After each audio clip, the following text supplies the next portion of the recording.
प्यारे बच्चों, स्वागत है आपका अपने YouTube channel the AKC classes में। बच्चों, अगर आप लोगों ने अभी तक मेरा चैनल सब्सक्राइब नहीं किया है तो जाइए अभी के अभी चैनल को सब्सक्राइब कीजिए। नहीं, रुक जाइए, आप क्या कीजिए, पहले पूरा वीडियो देखिए, अगर फिर आपको अच्छा लगे तब जाके आप चैनल को सब्सक्राइब कीजिएगा। चलिए वीडियो शुरू करते हैं।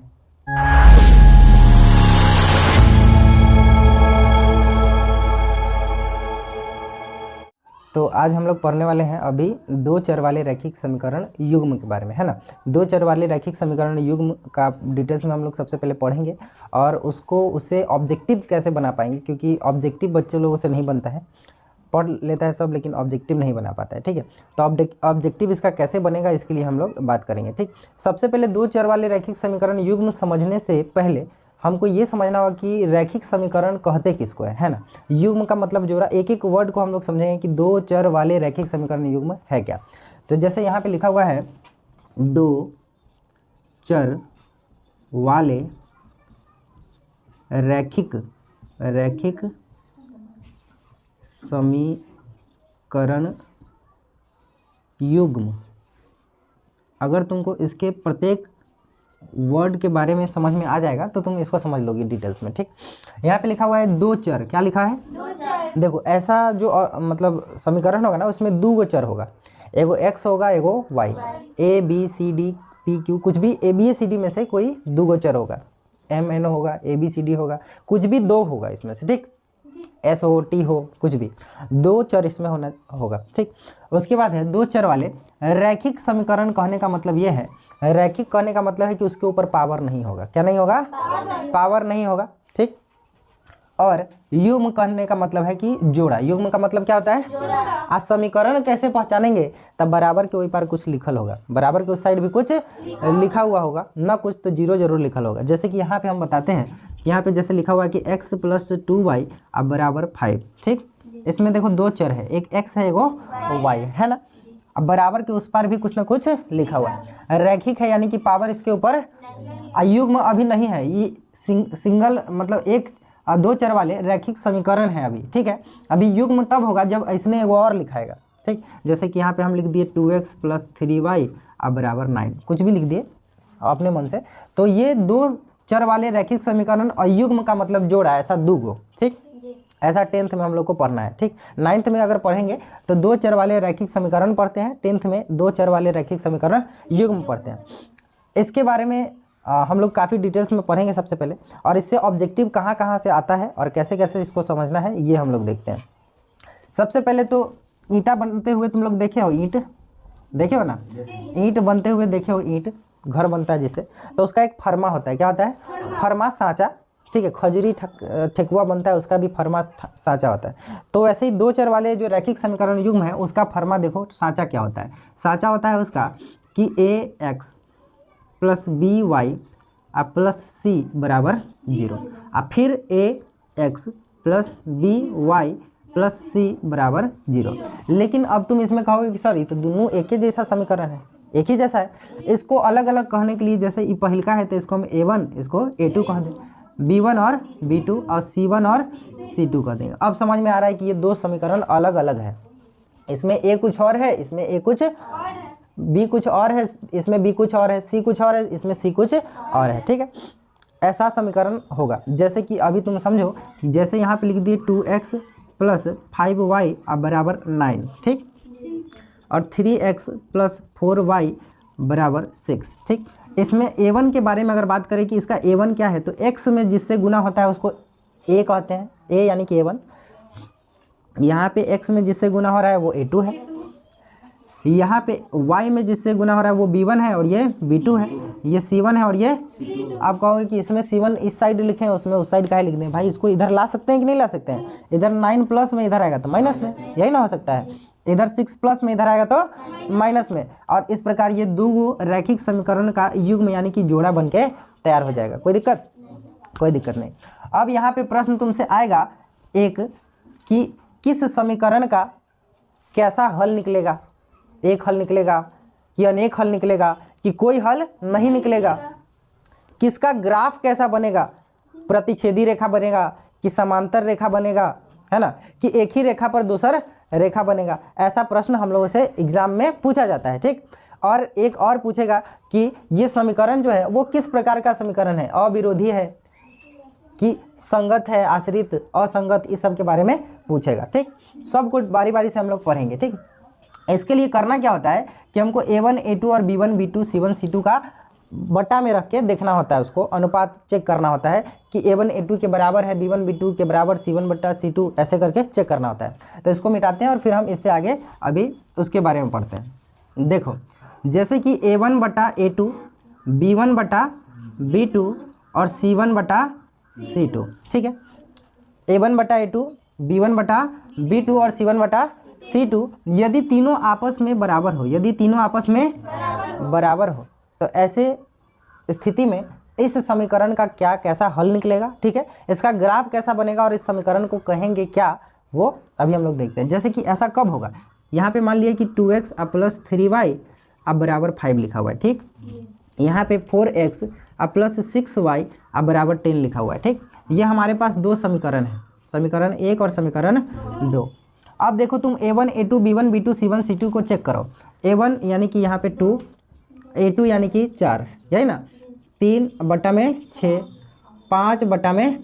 एक बात और बता दे, अगर इसका C वाला पद जो अचर पद है वो अगर उस साइड हो तो दूसरका का भी उस साइड रहना चाहिए, अगर नहीं है तो इस साइड से उस साइड कर देंगे। समझ में आया? ये ना कि वही पार है वो आई पार है, तो ऐसा गलती हो जाएगा, क्योंकि इस पार कोई है, अगर मान लो उधर प्लस में, आई प्लस में इधर है, तो ये जाके तो उधर माइनस होना चाहिए था ना, तो गड़बड़ हो जाएगा। तो या तो दोनों उस साइड रहे या तो दोनों इस साइड रहे। अब इसको तुम चेक करो, 2 इकाई 2, 2 दूना 3 इकाई 3, 3 दूना 5 इकाई 5, 5 दूना सब 1/2 के बराबर, 1/2 के बराबर 1/। क्या कह रहा है, A1 बटा A2 B1 बटा B2 C1 बटा C2 तीनों आपस में बराबर है कि नहीं? यहाँ पे भी तीनों आपस में। तो ऐसे हम लोग समीकरण को चेक करेंगे कि क्या A1 बटा A2 B1 बटा B2 C1 बटा C2 आपस में तीनों बराबर है। अगर बराबर है तो सुनो, इसके लिए इसका अगर हल निकालने जाओगे तो इसका हल कैसा निकलेगा, सो अब हम तुमको बताते हैं। इसके हल के बारे में बात करें कि कितने हल निकलेंगे। अगर तीनों आपस में बराबर है तो समझ जाओ कि इसका ग्राफ अगर तुम निकालोगे, हल निकालोगे, जैसे ये हल हम बता रहे हैं कि कितने हल, और ग्राफ बता रहे हैं, और इस समीकरण का नाम, समीकरण को या समीकरण का नाम क्या कह सकते हैं, समीकरण का नाम। ठीक, तो देखो इसके ग्राफ के बारे में सबसे पहले बात करें तो इसका ग्राफ जो होगा ना, एक ही रेखा पर दूसरा रेखा चिपका हुआ है ना, एक ही रेखा पे दूसरा रेखा चिपका हुआ। जैसे कि हम तुमको एक यहाँ पे रेखा खींच दिए, इसी के ऊपर एक और रेखा खींच रहे हैं, तुमको पता चल रहा है कि इसी पे दूसरा रेखा है? नहीं, दोनों एक ही रेखा लग रहा है कि नहीं? दोनों एक दूसरे में चिपका हुआ रहेगा, दोनों एक दूसरे में चिपका हुआ रहेगा। यानी कि इसको तुम ऐसे दिखा सकते हो कि इसमें पता चल रहा है कि एक रेखा है और फिर उसके ऊपर से ये छोटा वाला रेखा है ना। यानी कि एक रेखा पे ही दूसरी रेखा, और ऐसे रेखा को क्या कहते हैं, इसको संपाती रेखा कहेंगे। क्या कहेंगे? संपाती रेखा। पूछेगा इसका, इस समीकरण का ग्राफ कैसा निकलेगा, तो संपाती रेखा। क्या कैसा निकलेगा? कैसा निकलेगा? संपाती रेखा, है ना। और इस समीकरण का हल कितना निकलेगा अभी बताते हैं। तुमको पता है कि रेखा बिंदु से मिलके बना हुआ है, बहुत सारे बिंदुओं से मिलके क्या बना है, रेखा मिल रहा है। अगर बताओ कि एक रेखा के ऊपर दूसरा रेखा है, यानी कि बहुत सारा बिंदु एक रेखा का, बहुत सारा बिंदु दूसरे रेखा का, दोनों अगर चिपक रहा है तो बहुत सारा बिंदु में बहुत सारा बिंदु मिलेगा कि नहीं? इसको इसलिए हम बता रहे हैं ऐसा ट्रिक तुमको, ताकि याद रहेगा। एक रेखा पे दूसरा रेखा, एक बिंदु से चिपक जाएगा। ऐसा स्थिति में क्या होगा जानते हो? अनगिनत हल निकलेगा। क्या? अनगिनत बिंदु से बना हुआ है कि नहीं रेखा एगो, और पर एगो और अनगिनत वाला चिपक गया तो अनगिनत रेखा, अनगिनत हल निकलेगा, अनंत हल। क्या लिखल रहेगा एग्जाम में तुम्हारे ऑब्जेक्टिव में? अपरिमित रूप से अनेक हल। क्या? अनेक हल, या सीधे भी अनेक हल लिखा हो तो तुम बता सकते हो कि इस समीकरण का अपरिमित रूप से अनेक हल, इसका ग्राफ संपाती रेखा, और इस समीकरण का को कौन सा समीकरण कहेंगे?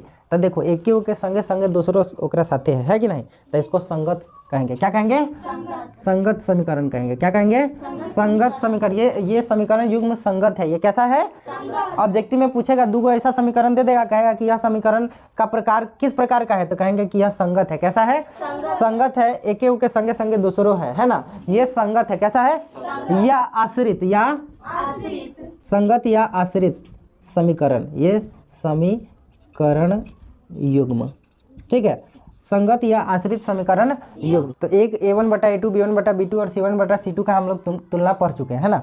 दूसरा हम लोग पढ़ेंगे कि मान लो एक समीकरण लिखते हैं 2x + 3y = 5 और 3x + 5y = 2, ठीक है।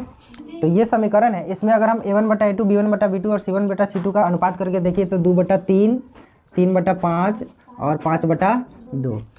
देखो हम देख रहे हैं कि पहल का जो 2/3 और 3/5 ये दोनों आपस में बराबर नहीं है। बराबर है क्या? ये दोनों ही बराबर नहीं है। तथ्य सरका पर तकबो नहीं करेंगे, समझ में? अगर दूसर का यही दोनों बराबर नहीं है तो तीसरा पे तकबो नहीं करेंगे, बिल्कुल भी तीसरा पे नहीं देखेंगे, समझ में? अगर पहल के ही दोनों बराबर नहीं है तो तीसरा पे तकबो नहीं करेंगे। यानी कि a1/a2 के बराबर अगर b1/b2 नहीं है तो तीसरका पे नहीं ताकेंगे, इसको भूल जाएंगे, समझे? और ऐसे समीकरण का हल क्या निकलेगा, ग्राफ कैसा बनेगा और इस समीकरण का नाम क्या होगा? सो देखो, अगर ऐसा समीकरण के ग्राफ के बारे में बात करें तो तुम देखो जैसे ही पहले ही बराबर को काट दिया ना, वैसे ही एक रेखा होती है जो एक रेखा दूसरे को काट देगी। एक रेखा दूसरे को क्या कर देगी? काट देगी। और ऐसे रेखा को कहते हैं प्रतिच्छेदी रेखा। क्या कहते हैं? प्रतिच्छेदी रेखा, है ना। ऐसा कहीं लिखल रहेगा छेदक रेखा, है ना, इस टाइप से भी लिखा रहेगा। एक रेखा दूसरे को पक्का कहीं ना कहीं काट देगी। इसका ग्राफ बनाओगे ना तो ग्राफ ऐसे भी टेढ़ा जरूर मिलेगा, जो आगे बढ़ाओगे तो जाके आगे क्या होगा, ये कट जाएगा, समझ में आया? तो ऐसी रेखा जो होती है वो उसको कहते हैं प्रतिच्छेदी रेखा, ठीक है। और इस समीकरण का हल कितना निकलेगा अब बताओ? ये एक ही जगह पे ना काट रही है, एगो इधर से आई, एगो यहाँ से काट के चले गए, तो जहाँ पे काट रही है उस बिंदु पर मात्र एक हल निकलेगा। एक ही बिंदु से एगो बिंदु टकरा रहा है ना, तो एक और केवल एक हल, एक और केवल एक हल। ऐसा समझना है कि एक रेखा दूसरी रेखा को ऐसे काटी तो एगो बिंदु एक कर, एगो बिंदु एक कर, टच किया ना, ऐसा रेखा, ऐसा को हम कहेंगे क्या? एक और केवल एक हल। एक और केवल एक हल, केवल एक हल, केवल एक हल, या ये भी तुम कह सकते हो केवल एक हल या अद्वितीय हल। अद्वितीय हल, अद्वितीय हल, अद्वितीय का मतलब ओकरा जैसे दुनिया में कोई ना, जैसे कि यूनिक, है ना। तीसरा उस समीकरण को हम कहेंगे क्या? उस समीकरण को हम कहेंगे अविरोधी समीकरण। क्या कहेंगे? इस समीकरण का नाम कहलाएगा अविरोधी। अविरोधी सवाल पूछ देगा समीकरण देके कि कैसा समीकरण है, तो अविरोधी समीकरण युग्म है, ठीक। तो इस प्रकार हम देखें कि कोई भी सवाल मिले तो उसको a1/a2 b1/b2 पर हम लोग चेक करेंगे और उससे पता चल जाएगा कि पहले ही कट गया तो तीसरा पर ना ताकेंगे, और वही है हमारा क्या? प्रतिच्छेदी रेखा निकलेगा। एक और केवल एक हल या अद्वितीय हल, अविरोधी समीकरण, ठीक। चलो इसके बाद हम लोग पढ़ते हैं तीसरा। दूसरा भी हम लोग a1/a2 b1/b2 करके पढ़ लिए। अब तीसरे की बारी है कि जैसे इसके लिए एक समीकरण हम लिखते हैं 2x + 3y = 9, ठीक, और 4x + 6y = 4। ऐसा अगर हम एक लिखे, ठीक। ये दो समीकरण है a1/a2। कोई भी समीकरण मिले अगर उसके लिए तुमसे ग्राफ पूछे कि कैसा ग्राफ बनेगा, कितना हल निकलेगा, समीकरण का नाम क्या होगा, तो सबसे पहला काम तुम्हारा है a1/a2 b1/b2 c1/c2 करके देखना। a1/a2 यानी कि 2/4, 3/6 और 9/4, ठीक है। 1/2, 1/2 आई तो कटवे नहीं करेगा, नहीं ना कटेगा, तो 1/2 के बराबर 1/2 आ गया, लेकिन ये बराबर नहीं है, लास्ट वाला बराबर नहीं है। अगर शुरू वाला दो को बराबर हो और लास्ट वाला बराबर नहीं हो, अगर शुरू वाला दो को बराबर हो, लास्ट वाला बराबर नहीं हो, तो समझो जैसे ही दो को बराबर का चिन्ह है ना, ये सब ट्रिक है, याद रखना। सवाल को देखिए कि इसको तुम सॉल्व करोगे तभी तुमको समझ में आ जाएगा, और मेरा ट्रिक हमेशा याद रहेगा। जैसे दो को बराबर लाइन है ना, वैसा ही दो गो रेखा ग्राफ इसका बनेगा, और ऐसे रेखा को समांतर रेखा कहते हैं। क्या कहते हैं? कहते हैं ना। जब एक रेखा दूसरे के समांतर जाती है तो ऐसे रेखा को समान अंतर उसका समान। रेल के पटरी देखे हो, कहीं वो सीधे रहता है कि नहीं? तुम्हारा हिंदी वाला कॉपी जो होगा, हिंदी में जिसमें लिखती होगी, उसका जो लाइन खींचा होगा वो एक दूसरे के समांतर ही होगा, है ना। तुम रेल के पटरी यहाँ से दिल्ली पंजाब कहीं भी चल जाओ उतने चौड़ा तक रहेगा, ठीक। यानी कि दो पटरी के बीच की लंबाई जो है, चौड़ाई, गैप, वो बराबर ही होगी, है ना। तो इसका ग्राफ जो होगा, ऐसा देख के हम याद करेंगे कि इसका ग्राफ कैसा निकलेगा? समांतर रेखा। कैसा रेखा? समांतर रेखा। और इसका हल पूछे कि इसका हल कैसा निकलेगा, तो देखो इस समीकरण का हल अब जैसे समांतर रेखा है, तुम बताओ ये दोनों रेखा कहीं भी टच करेगा एक दूसरे से? सटेगा? एक को जगह सटेगा? नहीं ना। जब ना सटेगा तो हल ना निकलेगा। हल निकलने के लिए सटना जरूरी है, समझ में? अगर न सटा तो हल, इसके लिए हम कहेंगे कोई हल नहीं। क्या? कोई हल नहीं। कोई हल नहीं। यही एक ऐसा समीकरण है जिसमें कोई हल नहीं। इसको बनाने जाओगे ना सवाल, तुमको ये सवाल गलत है, अगर तो आंसर ही नहीं आ रहा है। बिल्कुल ये वाला समीकरण है जिसमें a1/a2 b1/b2 बराबर होता है, लेकिन c1/c2 बराबर नहीं होता है। समझ में आया? तो ऐसे समीकरण का ग्राफ समांतर रेखा होगा, हल कोई नहीं। ठीक है। और ऐसा जो समीकरण होगा उसको हम कहेंगे क्या? असंगत। क्या कहेंगे? असंगत। असंगत समीकरण कहेंगे। ठीक है, असंगत समीकरण कहेंगे। और तुमसे एक ऑब्जेक्टिव पूछेगा कि किसका हल नहीं निकलता है, तो असंगत का। असंगत जो सटवे नहीं करेगा उसका हल निकलेगा। एके पर दूगो रेखा है तो सटले है एक दूसरे में, तो हले हल निकल रहा है, निकलिए रहा है, अनगिनत हल है ना। हल पर हल, हल पर हल, अनगिनत हल, अद्वितीय और अपरिमित रूप से अनेक हल। अगर एक को दूसरा रेखा काट दिया तो एक ही जगह पे ना काटा, तो एक और केवल प्रतिच्छेदी रेखा एक हल, और एक दूसरे में सटवे नहीं किया तो हल निकलवे नहीं किया। ठीक है, कोई हल नहीं। अच्छा, एग्जाम में कोई सवाल तुमसे ऐसा पूछ देगा कि ये सवाल दे दिया और कुछ ऑप्शन दे देगा ए में, जैसे ये सवाल हम अपने मन से दिए हैं, तो ए में ऑप्शन देगा कि x, ऐसे सवाल लिख देगा, कहेगा कि x तथा y का मान बताएं, x तथा y का मान बताएं। क्या? मान बताएं। ठीक, तो ये इसका मान जो है प्रतिस्थापन विधि, विलोपन विधि और वज्र गुणन विधि इस तरीके से निकलता है। ठीक है, इसका वीडियो हम बना दिए।